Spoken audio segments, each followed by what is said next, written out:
Morning, guys.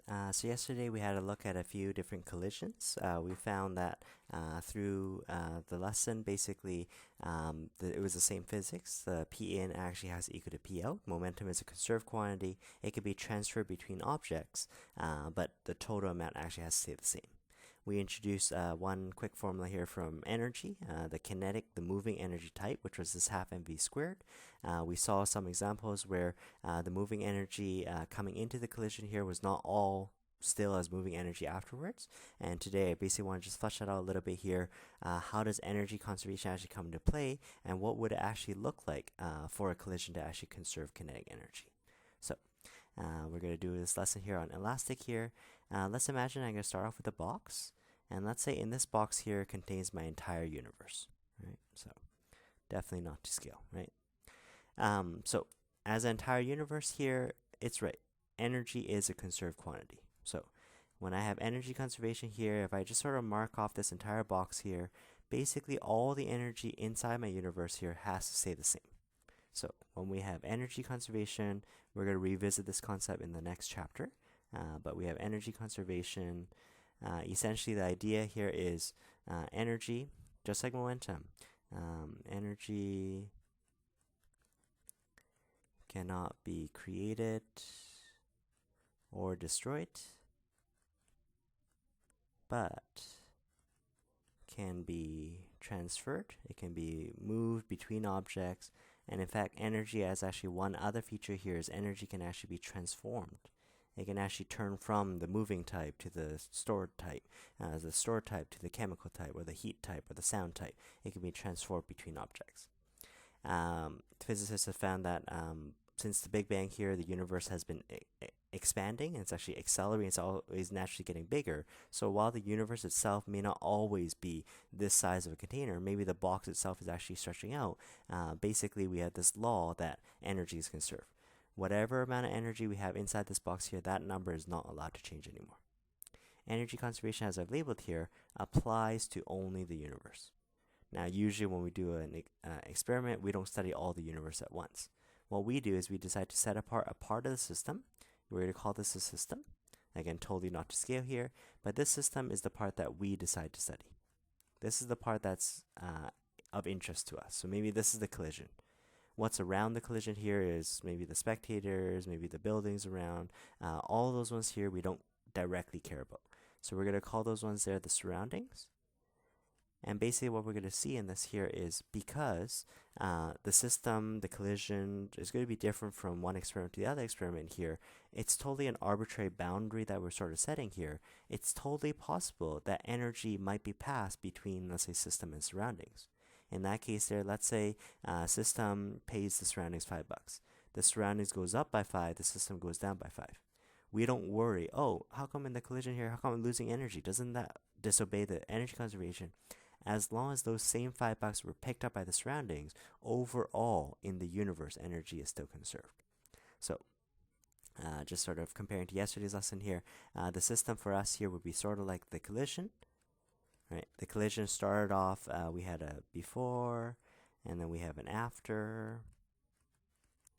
So in the before, let's just put some easy numbers to this here. Maybe we had 100 joules, all of it as moving energy. We know that energy has to conserve overall, that's why we had this equal. But what we saw examples of in yesterday's lesson here was, oh, of the kinetic energy left, it's actually less than the kinetic energy to start. Where did that extra energy go?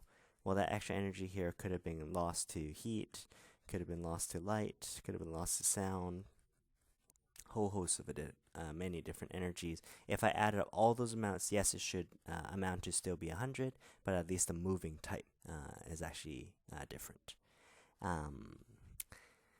We're going to see an example of a problem in this lesson here. What would it look like for all the kinetic type to actually be conserved in the kinetic? That would actually amount to an elastic collision. It's a perfect bounce. Most often, our collisions aren't perfect. And actually, because of this, if you imagine the moving energy is the useful type of energy here, we start off with 100 that kind of comes into play. After the collision, we only have 20 left. That's useful. It's used to move the leftover objects. Because energy is actually lost at these form here, the quality of our energy is actually degraded. So let's just say here, the quality of useful energy, how much energy is actually still available for me to use, is actually decreased. Quality of useful energy degrades or decreases as some energy is lost to the surroundings. Physicists would refer to this as the gradual, we're going to head towards the heat death of the universe. Basically, the energy is going to be so spread out that none of the energy is available for useful work anymore. And in that case, there's nothing else that can be done. Again, just a quick foreshadow into the next section here. Energy, I remind you here, is a scalar. So energy only has magnitude. In fact, when we looked at the formula from yesterday here, kinetic energy is supposed to be 1/2 mv squared. Well, while I know mass is a scalar here, velocity itself should be a vector. Velocity should be able to be positive or negative. How is it possible that the energy actually ends up as a scalar? Well, regardless if the velocity is positive or negative, upon squaring it, a positive number squared still is positive, a negative number times itself is also going to be positive here. That's actually how it gets rid of that problem there. Now, as we study this a little bit more actually in the energy chapter, even though this one here is a scalar, we will sometimes have energy being assigned, I have a positive energy or I have a negative energy. But wait a second, I thought that was only when we needed direction. We have positive to the right, negative to the left. Totally right. Energy here is just a scalar here, but just like I used the money analogy here, it's possible my energy can drop. That's because energy was lost from the system. The surroundings pick up the energy, they go up in energy here. We can actually use the positive, negative, not to indicate left, right, up, down, southwest, like those sort of directions. We can actually use this here. Positive actually means energy is actually absorbed by the system, or it's absorbed into the system. While if the system, let's say there's collision, it was really, really loud and all that sound energy kind of radiated away, that's actually going to amount to a negative energy in the collision because this energy here is actually lost. So energy lost to the environment or to the surroundings. So positive and negative actually means something different for energy, right? So today we're going to just do a quick practice of a momentum conservation style problem. We're going to study the energy, and then we're going to see what it looks like if the kinetic energy is actually conserved. So let's start off with the problem here. A mass, so we're not told what mass it is. A mass traveling at 5 meters per second collides head-on with a 3 kilogram car.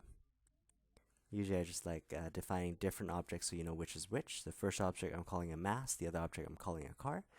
3 kilogram moving 2 meters per second in the opposite direction.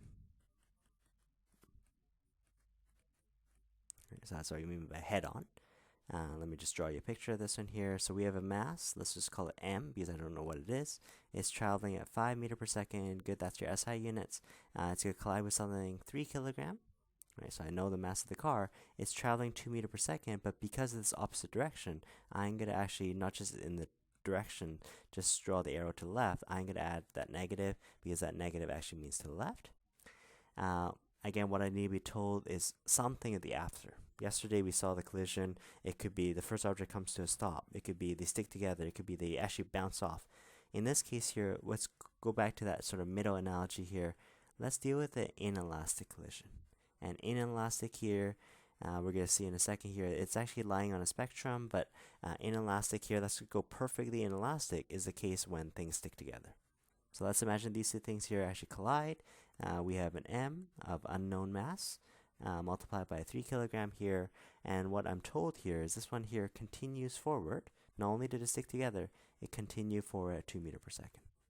So imagine watching this collision here. Here's the before, and here's the after. Right, so this is a head-on collision here. Both of them have mass, both of them have velocity. Upon colliding and sticking together, they continue going forward.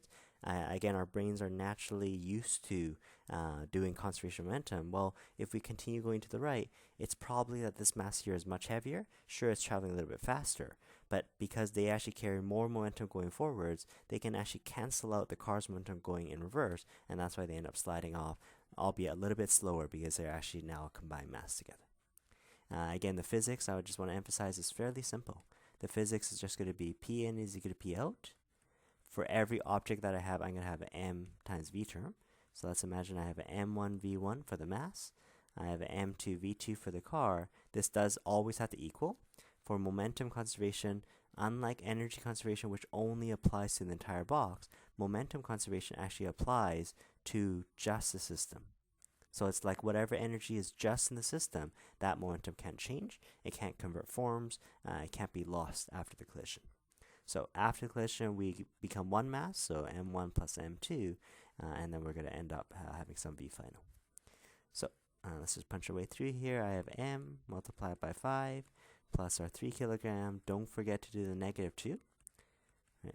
Momentum and velocity are vectors, so I need that direction there. In this case here, because I still don't know what the m, I'm just going to carry it around as a variable, m plus 3 kilograms, but I do know it's actually leaving at 2.5.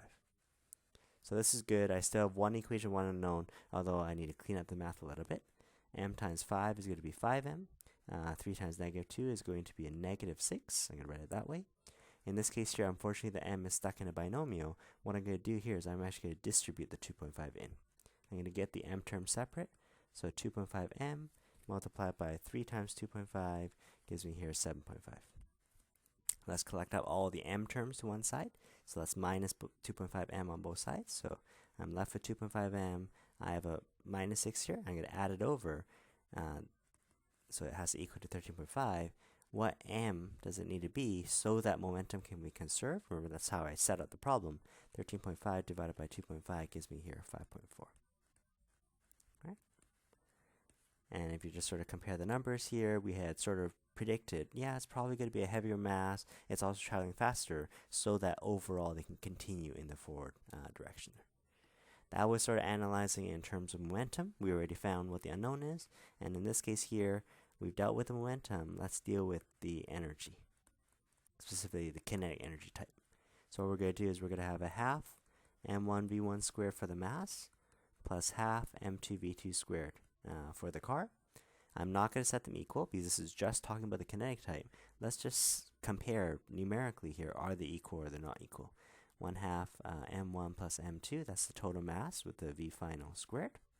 So crunching our way through here, we have 1 half. We just found that the unknown mass was actually 5.4. The speed that we were told was 5 squared plus 1 half. The other car was going 3.0. Here I just want to show you the scalar part here.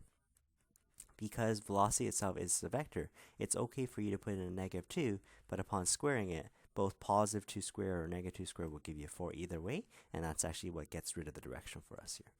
On the other side here, we have a 1 half. I have a 5.4 add a 3 kilograms, so you could have said 8.4 there, and the final velocity we were given was 2.5 squared. So let's just test what we have here. 0.5 times 5.4 times 5 squared. This one here gives me 67.5. Remember, we use joules to measure that, so I have 67.5 moving energy.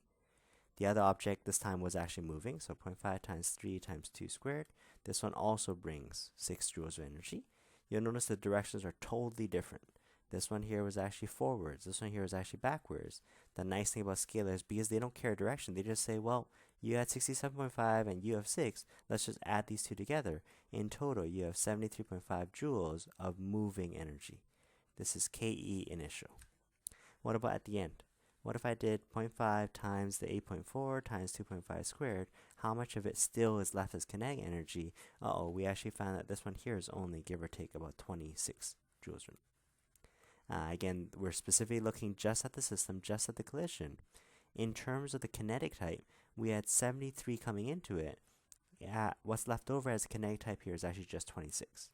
Yes, overall, we always have energy that's equal, but it turns out, because it's not all saved as kinetic energy here, we've been saying this multiple times here, some is lost as heat, some is lost as sound, and whatnot. If you add up all those amounts, yes, it will end up at 73.5, but at least moving energy-wise, they weren't equal, right?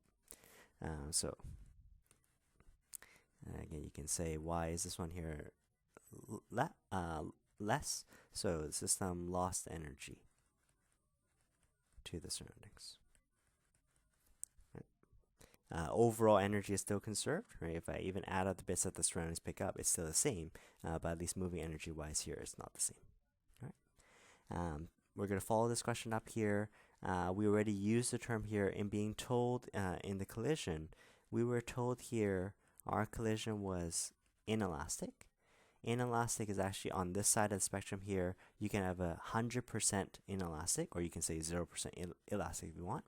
An inelastic collision, like we just demonstrated, it perfectly sticks together. So we had two objects in a head-on collision here. Because they perfectly stick together, it's not like some pieces end up flying off and their masses are a little bit different. If they perfectly stick together, this is inelastic. Elastic would then be the opposite side. So elastic, let's talk about an elasticity concept. So if I'm 100% elastic, an elastic collision amounts to a very perfect bounce. It's a really, really nice bounce. It's not just any old, yeah, they rebound off each other. There's many rebounds that may be, 80% elastic and maybe 40% elastic. I can be anywhere along the spectrum. And elastic is actually so perfect that, as we've been trying to test, there's actually two criteria for it. First criteria, P in is equal to P out. This applies to all collisions. Applies to all collisions. Right? We knew that, right? Regardless if we stuck together, regardless if I rebound or whatever, this one here was always the same. But if we are perfectly on the elastic side, we're going to have one extra condition here, and this condition here is the fact the moving energy in actually does have to equal the moving energy out. So this is a more restrictive statement here. It's not just saying energy has to be conserved in general. We're saying the moving kind has to stay as the moving kind because the bounce was so perfect. So what we're going to work through here is an example of one of these elastic collisions here. We're going to see that the math becomes a little bit more challenging, but overall that's the idea that we're going to be addressing. So moving energy. That type of energy is conserved. It's not lost to the surroundings. It's not as sound. It's not as light. This one here bounces so perfectly that all the moving energy stays the same. So let's just start off here. Let's keep the numbers a little bit easier here. We have a 2 kilogram object. Let's say it's going at 7 meters per second. That's a positive number, so it's going to the right. This is going to collide with another object here. Say it's a 4 kilogram object. This one here is traveling in the reverse direction, so I'm going to put negative 1.5 meters per second. So this one here, like the earlier example, they're on a head-on collision. Again, I do need to be told something of what happens afterwards. This time what I'm told is the collision is so perfect that this one here is perfectly elastic. Right? So because they bounce off each other, I would imagine the 2 kilogram object here should continue on, like going backwards to the left. The 4 kilogram object should go to the right. But the question here is, well, what's the V1 final and what's the V2 final? Just to save us a little bit of writing here, I'm going to just redefine this V1 final here. I'm going to call this U. So where I put U, it's actually going to be the V1 final. I'm going to call this one here the letter V. And basically, it's just going to help simplify the math a little bit. All right? So this is the first time we're actually seeing elastic collision here. Let's test our conditions. First condition says P in equals to P out. This is true for all collisions. Inelastic, 50% elastic, doesn't really matter. So for every object that I have, M1 V1, M2 V2, this always has to equal. M1, I would have said V1 final. I'm going to say M1U this time. And then M2 V2F, which is M2V. So let's punch in the numbers as we have them. So 2.0 times 7.0. Let's add it to 4.0. Remember, momentum here has direction, so this negative is important to indicate that they're actually doing a head-on collision here, negative 1.5. This has to equal to the mass, fortunately, because they bounce off each other. They definitely didn't get intertwined or locked together. 2 kilogram times U plus 4 kilograms times V. Right away, you start seeing a problem because we have one equation, but we actually have two unknowns. Don't we need a little bit more information? Turns out because we actually have two conditions, we're going to end up with two equations, and we'll see how this cleans up. So 2 times 4 here gives you 14. We're going to go 4 times negative 1.5. This gives you a negative 6.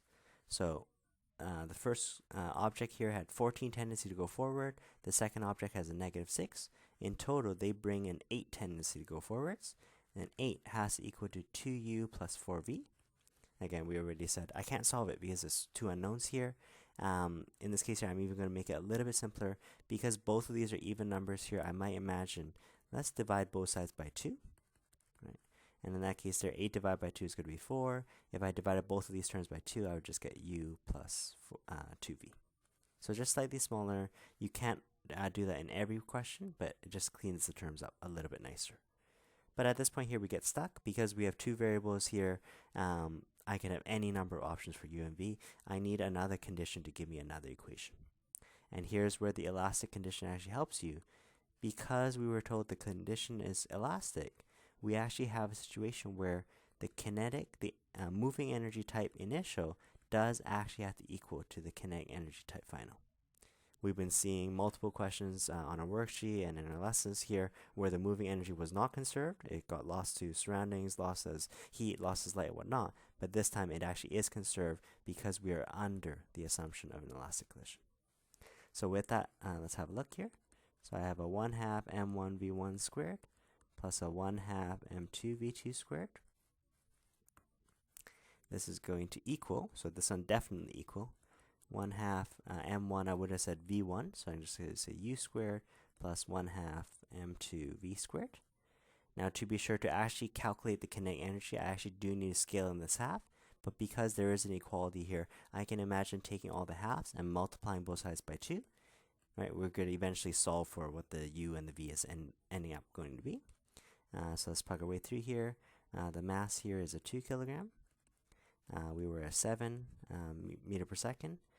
That one's squared, plus a 4 kilogram, moving at a -1.5 squared. Our 2 kilogram bounces off at a u squared, plus our 4 kilogram bounces off at a v squared. Again, with just one equation, one unknown, you can't solve it, but because the u and v are alike in both of these conditions, and these are independent equations, we can actually solve our way through for this one here. So 4 times 1.5 squared gives me here 9. This one here, sorry, this should be equal in the middle here. So this is equal to 2u squared plus 4v squared. So in total, what is that, 107? Has to be 2u squared plus 4v squared. If you like, you could divide these by 2. You just end up with some decimal here. Just showing you, again, it doesn't always work here. But sure, let's just leave it like that. So now let's pretend this were math class here. We've done the physics. The physics has just said for us here, the two conditions for elastic collision, momentum is conserved, which it always is. And in this case here, because we're elastic, kinetic energy is conserved. That's actually the physics. The rest of it from here is just algebra. So looking at this here, well, what I can do is I can actually do a substitution. Even though each equation by itself, I can't actually figure out what u is definitely, what v is definitely. I can actually solve our way through. Let's just rearrange this. Let's move the 2v over to the other side. So u is actually equal 4 minus 2 times v. So essentially, wherever I see u, I can actually punch in 4 minus 2v. Well, I see a u right here. What if I substitute that 4 minus 2v? I'm going to substitute the first equation, substitute, into the other equation. Sure, the math is going to be a little bit scary. I'm going to work it out for you here. But this is going to eventually give you one equation, one unknown, so we can solve it. So let's just do it here. 107 to the u, I'm going to actually punch in the 4 minus 2v from our momentum conservation squared, plus 4v squared. At the heart of it, when you look at this here, we can now solve it because we now have one equation that relates just to variable v, if I can just sort of clean this up here. Just be really careful here. This middle part here, notice that, yes, it used to be just the final velocity, just the u squared, but now that's actually binomial. That part there is actually 4 minus 2v multiplied by 4 minus 2v. If we have binomials multiplied by that, we have to FOIL. So 4 times 4 gives you 16. 4 times 2v is minus 8v. We minus another 8v from the 2v and the 4v there. So in total, I have negative 8v. And then I'm going to go minus 2v times minus 2v plus 4v squared. Right? So whenever you have a binomial, you have to end up foiling that. I still haven't dealt with the 2 that's on the outside yet. So there's still a 2 there. And then we're going to have a 4v squared. But eventually, we're just sort of getting closer. I'm going to multiply the 2 in there. So we're going to get 32. We're going to minus off a oh sorry, I just dropped one of the v's here. 4 times negative 2 is actually negative 8v, and I get another negative 8v here. This one here is actually negative 16v. You can double check my math there. First outer and then inner last. So 32 minus 32v plus 8v squared has to be 4v squared. This all has to equal to 107. Right. Again, I'm still trying to clean this up here. Usually if I'm looking for a variable, I kick everything else over. Unfortunately, this time I do have a squared term. I have a term that doesn't have a squared, and I have a constant. This is actually another place that we actually end up seeing the quadratic equation. So for a quadratic equation, let's just collect everything onto one side here. So I have 8v squared and 4v squared here. This becomes 12v squared. It's going to be minus 32v, so that part doesn't change. I'm going to actually bring the 107 over, so I'm going to go 32 minus 107. This gives you a negative 75, and all of this has to equal to 0. Right? Remember, for the quadratic equation, you have this on your formula sheet. All we need to find is the a, b, and c. Again, the math is just a little bit harder here, but this will eventually give us our roots. It will give us the corresponding v's that make this equation true. So just to finish off here, let's write out the quadratic formula here from your formula sheet.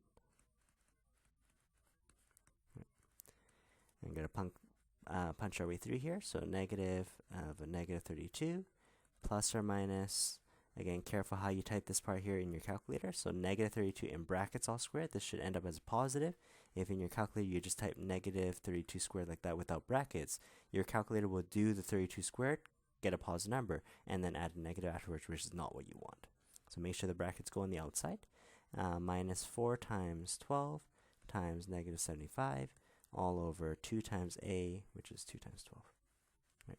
You always have your formula sheet, so you don't need to memorize that. It's just a matter of typing this in.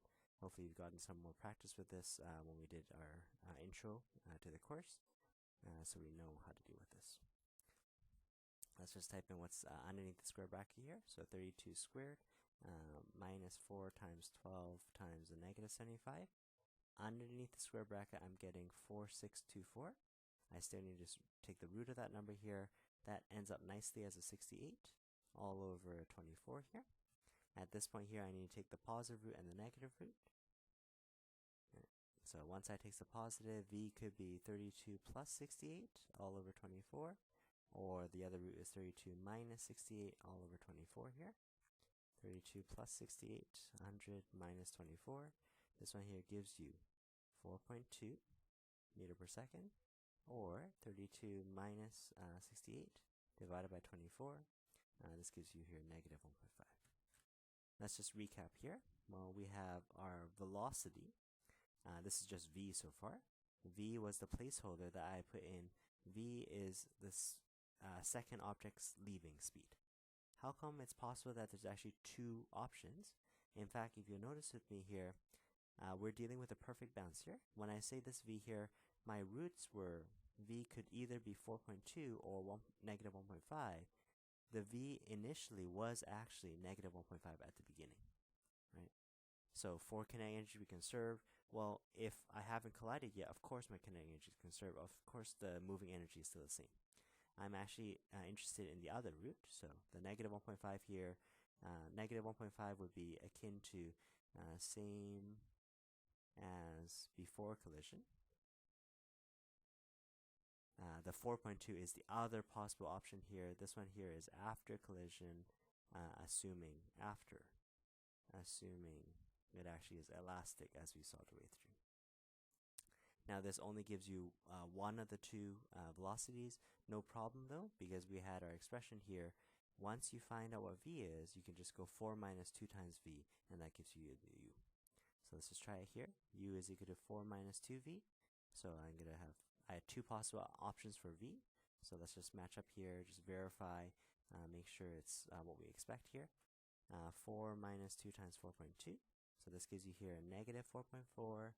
That's going to be the first car's speed going backwards. And the one 4 plus 2 times 1.5 should give you 7. Let me just sort of, again, rehash the numbers for you here. At first, we had the two cars.